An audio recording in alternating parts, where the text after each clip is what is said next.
Welcome to another episode of the Porchlight Conversations. Today we're going to continue our conversation on inner healing with Jonelle, Susie, and Tanaya. And we're going to learn more about their experience with inner healing. And we've decided to go ahead and make this a multi-part series. And so this will be part 2 of more to come. And so I hope that you enjoy today's podcast, and we look forward to seeing you next time.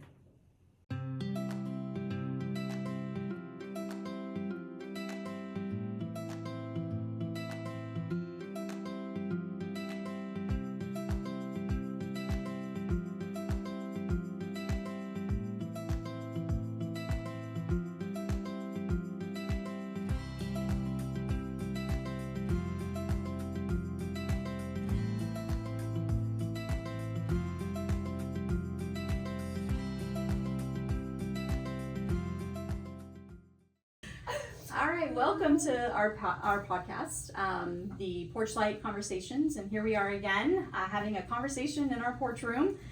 And today we are going to be talking about inner healing. So I am your host, Sandy, and we have Jonelle, Susie, and Tanaya once again. This topic is very near and dear to my heart. I've had quite a bit of trauma throughout childhood, and navigating that as an adult without Jesus was very difficult. And when I finally came to the understanding of like that relational intimacy with him, and how I don't need a therapist, I don't need a prescription, all of those things started to make sense to me. I opened that door for him to so gently walk me through hard memories, process all of those things, sometimes in an instant. It's so beautiful. So I just personally have a love for inner healing ministry.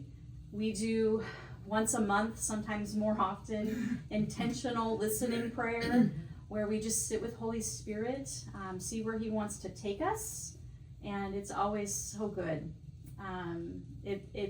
It's an important part of my growth process with the Lord, and I've learned a lot over the years.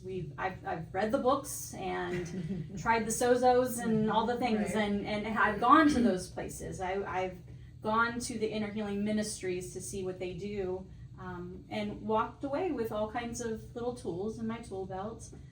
But I just want to open up that conversation for us. What does inner healing mean for you? Maybe a time when you, or multiple times, when you yourself walked through that, either with Jesus or with other people in a ministry, whatever that looked like for you. So whoever would like to start this off, this is, I know for us, we all have a lot of experience in this area. Some of us literally have like degrees in this. So whoever would like to start. I have degrees of trauma. I was gonna say, we all have experience because we've walked through the muddy waters and had to figure out how to clean ourselves off. Yeah. Oh, well, I don't have any degrees in inner healing. I have a master's of divinity. I have a master's in marriage and family therapy, and I would say neither one of those. Neither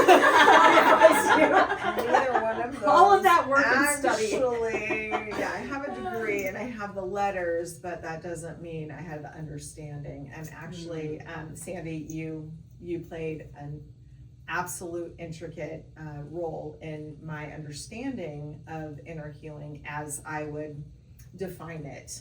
And I was trying to figure out how many years ago, but at least 8, I feel like we had a conversation. Okay, so maybe 10, the first conversation where Sandy in her prophetic said, you know, every time I'm with you and I see you, the word worthless is over your head. And she's like, I don't think that about you. You're like, thanks a lot, Sandy. Wow. Done. Mic drop. We should be friends. Like, When do you want to have coffee next? Everybody loves hanging out with that me, is so true. Like, loser. That's what I think of you. And when she said it, I immediately started crying because I was like, oh my gosh, how is she seeing? You know, she's like, I don't see that. Like, you're so put together, but like, it's just hovering over you. And there was some prayer that night and some prophetic words that I have in my prophetic journal that I love.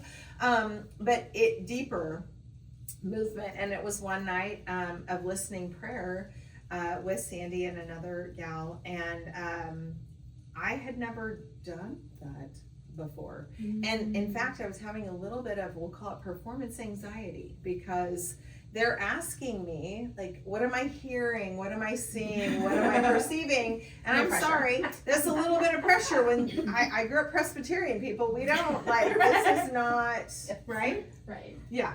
Actually, I went to a prophetic conference with you. I'm so sorry for that. No. Actually, that was amazing. It was amazing. But we had a time where my husband and I could go and listen to see if we had a word from another couple. And so they asked a few simple questions. And one of them was, what church do you go to? And it came out that I was a Presbyterian minister. And this man of this certain tradition said, what are you doing here? You don't believe in the Holy Spirit. And I was like, I don't. I said, well, obviously I do. I believe in every person of the Trinity. But to really be asking and listening in that way, it was brand new. And the Lord brought a healing. Do you want to hear about the healing? Okay. So youngest of 4, 2 sisters, a brother, and then me. And my mother and father never hid the fact that they wanted a son for me. And actually what I found out later is my mom wanted actually all boys, because she had 3 brothers and she knew what that entailed. She did not want any daughters. So her first was a girl, even though she believed that it was going to be a boy and bought blue furniture. Her second was a girl, thought that was also going to be a boy. Third was, and she was like, yes. Now a lot of pressure on number 4 to be a boy, so that 2 and 2, right? And so I was told from the time I was little that I ruined it because I came out as a girl. My name was supposed to be John after my grandfather. My brother's named after my dad. Literally, I cannot remember a time of not knowing and hearing and thinking that I was a disappointment because I was not a boy. And nature, nurture, I am a tomboy. I love those kinds of things. I was telling you, like, I'm the one who watches football. I'm the one who wants to play sports. And truly, I believe if I was raised in this day and age, I would be very confused about my gender, about my sexuality, about really, and I did go to public school, so I think I would have had a rough go of that. But always trying to prove myself, you know, being the youngest, being a girl, being withheld from certain things that are masculine in church, things like that. And in this night that we were praying and really having a bad relationship with my mom, just because I think she perpetuated all of these things where I thought she should be my champion. She was kind of the one, like, the most disappointed. And I remember you asking, like, are there any images that are coming to your mind of this worthless, right, this idea? And I had a picture of being 8 years old, and my mom was laying on the couch watching Price is Right or Wheel of Fortune, or not Price is Right, Wheel of Fortune or Jeopardy, yes. And I remember seeing her and going, oh, this is my chance. And I walked up and I said, can I lay with you? And she was like, oh, all right. Aww. So I just wiggled myself in there, and I even grabbed her arm and put it around me. Like, I am forcing this woman to have physical touch with me. And a few, maybe, I don't know how long it was, but within a minute or two, she said, you're breathing on my arm and it's really annoying. And so being that 8-year-old and wanting so badly to be with my mom, I stopped breathing. I held my breath. And when I couldn't breathe anymore, I blew it out so it wouldn't touch her arm, because I just didn't want anything that I did to ruin this moment that she would kick me out. So that image came to mind. And then we just started praying and asking Holy Spirit, what do you have to say? What do you have to say about this? And I don't know if it was you or Allie that said, it was like your mom had no arms to hold you. And I pictured this Venus de Milo, you know, the statue with no arms, like cold and no arms, laying there. And you just started praying, Lord, what do you want to say about this picture? And then what I saw was tremendous, because not just one, but 3 sets of arms came not around me alone, but around my mother. And I perceived and knew it was the Father and the Son and the Holy Spirit. And this idea that she couldn't hold me because nobody held her. Right. She didn't have the arms, but we didn't need that. We needed God to do that. That changed and healed my relationship with my mother like that. Wow. And I mean, I'm talking 40 years plus of me praying to be in right relationship with her. And in an instant, it all changed. And then one more view, because it was, and maybe this probably happened first, about what does God think about me being Jonelle and me being a girl. And this is where the pressure was, because I was like, I don't see anything, I don't know anything, I think he likes me, I think, and just really sat. And then I pictured these huge hands holding a pink blanketed baby. Clearly it was the baby girl.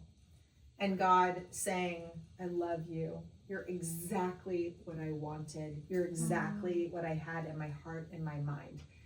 Bawling. And again, that was a watershed experience for me. So inner healing, that's where it began. And then because you learned me through that, you teached me how to do it, then I was I have been able to then, model that and live in that. Yeah, so if I could piggyback off Sure. of this. So when I first met you, we were young homeschool moms trying to figure life out, and that was fun. Yeah. But I had joined a co-op and had seen you interacting with other people, and there was something about you. I just knew I wanted to be near you. But I was so intimidated that I think it took me, because we went on a women's retreat to Arroyo Grande. That's right. And that had to have been in the spring. Yeah. So from beginning of school until spring, I had to get the nerve up to talk to you. But then I didn't even have to get the nerve up, because we're sitting in this house of these people that I don't really know very well. Right. And you're like, hey, does anybody want to go for a walk? Nobody says yes, and I'm like, I will, right? That's right. And you just opened your heart up like so quickly to me. And I had a conversation just a couple days ago, and somebody said, when I first met Jonelle, I just knew I had to be her friend. There was something about her. And so I knew from the time that I had that first conversation that there was this huge disconnect with who you are and how people see you and how you see yourself. And I felt like that was kind of, and still is, my mission as your friend, is to get you into that alignment of who you are. You are this powerhouse.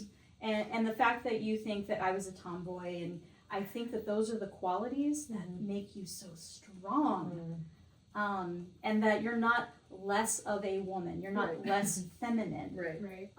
And it's so beautiful to see this progression of you coming from a Presbyterian, right? Like, I can't believes in the Holy Spirit. I can't believe somebody asked you that. That offends me. I'm sorry, Jesus. I released that offense. Right? But I myself, right? Same kind of situation where I didn't have that experience of knowing like how to listen to and hear, and I had to develop that on my own, right? But I don't know. It's been beautiful to watch your walk, and you lean into this so. I mean, you're just so willing to just learn, and it's really amazing. And so I'm just excited to see what's coming next in this ministry Yeah. for you. Yeah. Thanks for sharing. Thank you. All right, ladies. How Actually, about you can guys? I just say, are you kidding me? Because like, who would not want to be friends with? I mean, like, I know. yeah. Anyway, isn't it funny how we have these The things we say to ourselves. yeah, these Mhm. notions about one another, and Oh, yeah. we're just people, and we all want connection. And Mhm.